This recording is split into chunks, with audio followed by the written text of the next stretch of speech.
Photo मेरे पास नहीं है, लेकिन धर्मेंद्र जी को बच्चा बना दिया था और मोदी जी के गोदी में बैठा दिया था।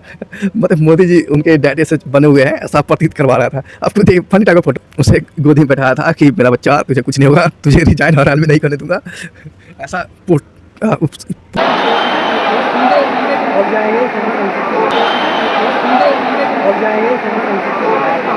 आज मज़ा आ गया।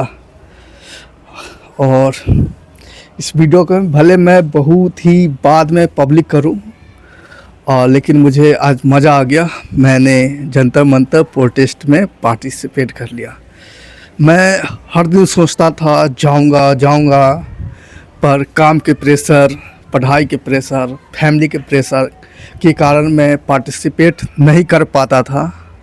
लेकिन फाइनली आज सब तरह से दरवाजे खुल गए और मुझे फाइनली पार्टिसिपेट होने का मौका मिल गया। आज सोमवार है, छुट्टी है मार्केट की, और जो जहाँ पढ़ने जाता हूँ वहाँ भी छुट्टी था। और रही बात फैमिली की तो फैमिली से छुप के मैं पार्टिसिपेट हो आया। मैं जितना करीब जा रहा था, मैंने सोचा पहले मेट्रो से जाऊंगा, तो मेट्रो से पता चला कि नई दिल्ली मेट्रो, पटेल चौक मेट्रो, यानी कि जो प्रोटेस्ट एरिया के आसपास मेट्रो है वो बंद है। मुझे नहीं पता था कि राजीव चौक खुला हुआ है, शायद वहाँ भी निकलने वाला बंद हो गया था जब मैं रिटर्न आया था। तो मैंने बस से ही गया था और काफ़ी मतलब कि घर वाले को बोल के गया था कि मैं पढ़ने जा रहा हूँ, और लेकिन मैं पार्टिसिपेट करने गया था। वही फ़ॉर्मल किताबें डालकर, बैग डाल करके और गया भी था, और अकेले जा रहा था बस में। और मोबाइल में प्रोटेस्ट से रिलेटेड बहुत सारे शॉर्ट्स और वीडियो मैं देखते जा रहा था। एक कोई है न्यूज़ पिन कुछ पिक ऐसे करके था, और उनका भी मैं देखा हूँ, प्रमोट नहीं कर रहा हूँ, बस वो देखते ही जा रहा था। और जितना जा रहा था ना, अंदर से आ रहा था कि कूद जाओ, जैसी आए कब आएगा मेरा मंजिल। और करते करते तो बस में देखा रही है, बस जाम लग गया। तो मैंने बस से उतरा, सोचा कि चलो भाई मेट्रो ही ट्राई करूँगा। तो बस उतरा तो एक और व्यक्ति है, भाई साहब जो है, भाई साहब नहीं बोल सकते, मतलब मेरे ही एज के एक स्टूडेंट था, क्या था उतना डिटेल्स मैंने पूछा नहीं हूँ। वो भी उतरा और वो किसी से पता पूछ रहा था से जंतर मंतर किस साइड पड़ेगा। तो उसे एक बता रहा था कि रेड लाइट है और इससे राइट मोड़ जाना है ऐसा। तो मैंने पूछा कि आप कहाँ जा रहे हो, तो बोला कि वहीं जा रहा हूँ, मंजिल है। फिर मैंने कहा प्रोटेस्ट में, हाँ बोला है। तब मुझे थोड़ा सुकून मिला कि चलो कोई ना कोई सफ़र मिला इस राही को। तो मैं उनके साथ हो आया, और वो भी अनजान, उन्हें भी रास्ता नहीं देखा हुआ है। वो बोल रहे थे कि मुझे नई दिल्ली से पता था, पिछले बार आया था, मतलब कि फिर कभी आया था जंतर मंतर से, इस बार मुझे नहीं पता था। तो हम दोनों भटके पूछते पता नहीं कितना किलोमीटर चलना पड़ा था। मैं रामकृष्ण आश्रम मार्ग मेट्रो जो है ना, उससे थोड़ा जस्ट आगे उतरा था। तो चलते चलते कोई बोला था इधर जाओ उधर जाओ, तो अंततः एक क्या बोलते उसको, गुरुद्वारा है, बांग्ला साहिब, बहुत बड़ा है। आप विजिट करना वहाँ पे, अच्छा लगेगा। तो उसके थ्रू ही जाते जाते गया हूँ।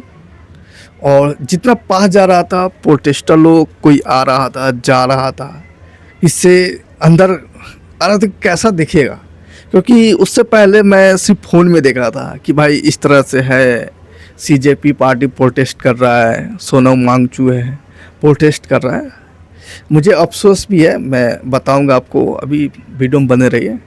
तो मैं गया, जाते ही इतना भीड़ समझ नहीं आ रहा, और पता नहीं चला एंट्री किधर से है एग्जिट किधर से। तो किसी ने बताया कि एंट्री इधर से हो रहा है। तो मैंने एंट्री किया तो जो जिसके साथ आया था वो अलग बिछड़ गए, मैं अलग बिछड़ गया।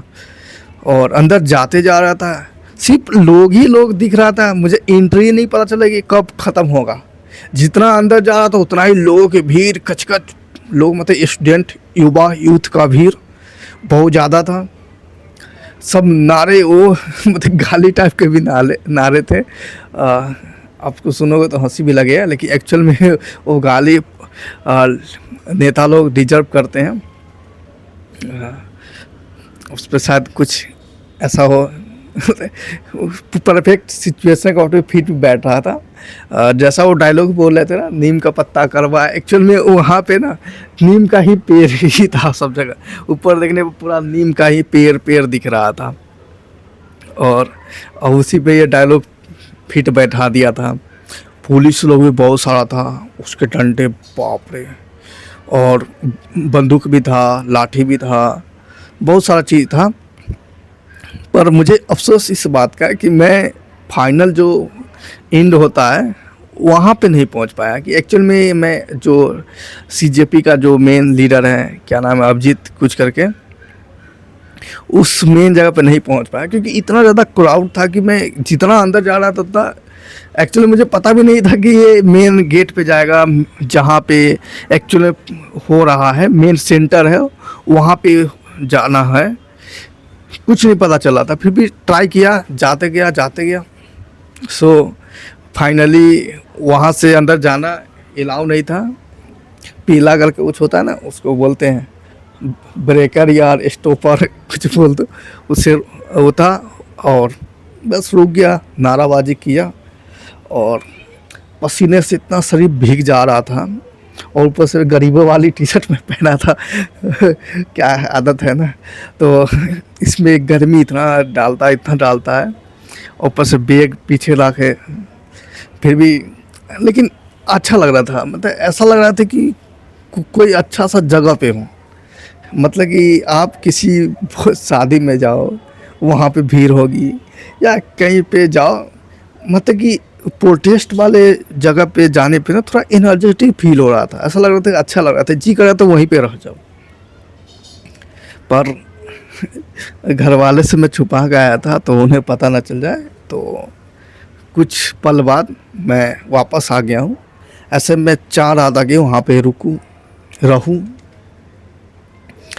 पर मैं शायद कमज़ोर हूँ कि मैं दुनिया से बाद में लड़ूंगा, अपनों से नहीं लड़ पाता हूँ। इस पे ही मैंने कोट्स भी डाला था, और आगे क्या रिजल्ट हुआ है वो मैं ऐसे देखूंगा। आप लोग को भी पता चलेगा क्या हुआ है, और संसद का मानसून पार्ट 1 में क्या हुआ है आप लोग को दिखेगा, समझ में भी आएगा। पर मैं गया, बहुत अच्छा लगा कि चलो भाई, फर्स्ट टाइम अपने लाइफ में मैं प्रोटेस्ट में भाग लिया हूँ। प्रोटेस्ट में भाग होने के लिए छटपटा रहा था, तड़प रहा था, क्योंकि बचपन में लड्डू के लिए, खाने पीने के लिए भाग लेता था। चल भाई, से मुखिया का चुनाव है, कुछ भी है, दंगे है, रोड है, उसमें ऐसे ही भाग लेता था। कोई उतना मकसद मनसा कुछ नहीं था, बस लालच था। लेकिन इस बार था, इस बार अंदर से पता नहीं तड़प था। सो मुझे आज अच्छा लगा। आप लोग भी गए होंगे तो आप लोग भी अच्छा लगा होगा, क्योंकि मोबाइल में देखना, टीवी में देखना, उसका वो फीलिंग्स नहीं है जो आप एक लाइव देख रहे हो। एक्चुअल में क्या हो रहा है, जब आप ग्राउंड में देखोगे किस तरह नारेबाजी हो रहा है। और उसमें मैंने बहुत सारे घटना भी देखा हूँ कि बहुत सारे युवा जो थे घायल होकर के 2-3 उसे पकड़ कर बाहर भी ला रहे थे।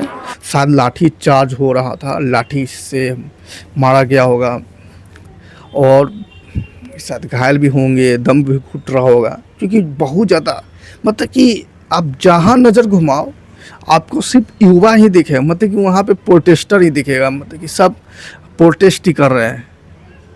मतलब इधर देखो, जहाँ तक आपको नज़र जाएगा कैमरा उठाओ तो आपको खाली दिखेगा ही नहीं, सब जगह यूथ भरे पड़े हैं। जाओ। तो मैंने तो आ भी रहा था, और सबसे बड़ी बात था कि उस एरिया में नेट पूरी तरह से क्लोज था, थोड़ा भी नेट नहीं चल रहा था। तभी तो हम लोग को लोकेशन ढूंढने में बहुत तकलीफ़ हुआ था। नहीं तो हम लोग मैप के जरिए लोकेशन फॉलो करके प्रोटेस्ट एरिया पे आ सकते थे, हमें किसी से पूछने की ज़रूरत भी नहीं पड़ता। पर उन्होंने क्या बोलते उसका कि नेट ही बंद कर दिया था, जिस कारण हम लोग पूछते पूछते आए थे। सिर्फ कॉलिंग चालू था, नेट प्रॉपर बंद था, जिस कारण मेट्रो का भी बहुत सारा गेट बंद था और मेट्रो में भी बहुत ज़्यादा भीड़ था एग्ज़िट के टाइम, और हर जगह जाम ही जाम था। पर इससे मुझे बहुत आनंद आया पर्सनली भी, और ऐसा कह सकते हैं कि इसमें जो राजनीतिक लोग हैं, मीडिया वाले हैं, और नाम भी ले लेता हूँ, मोदी जी है, पूरी तरह से डर गए थे क्योंकि इतने सारे पुलिस था, फिर भी युवा लोग पीछे डरे नहीं। पुलिस आगे से पुलिस कर रहे थे, अब फिर आगे चले जा रहे थे, आगे पीछे का खेल हो रहा था। इतने पे होता कि बस चल भाई चल जाते घर चलाते। 163 लागू था, पुलिस के पास कानूनी ये अधिकार था, वो चार्ज भी कर सकते थे, पकड़ भी सकते थे। फिर भी इतना होने के बावजूद भी हम लोग प्रोटेस्ट कर रहे थे। और प्रोटेस्ट और भी दूसरी जगह हो रहा था, मैंने आया भी तो बहुत सारा रैली, बहुत सारा। और उस प्रोटेस्ट में मैंने सिर्फ यूथ को ही नहीं देखा, बड़े बुजुर्ग भी थे, सब एज का था, छोटे बड़े सब था। अच्छा लगा वहाँ पर जा कर के।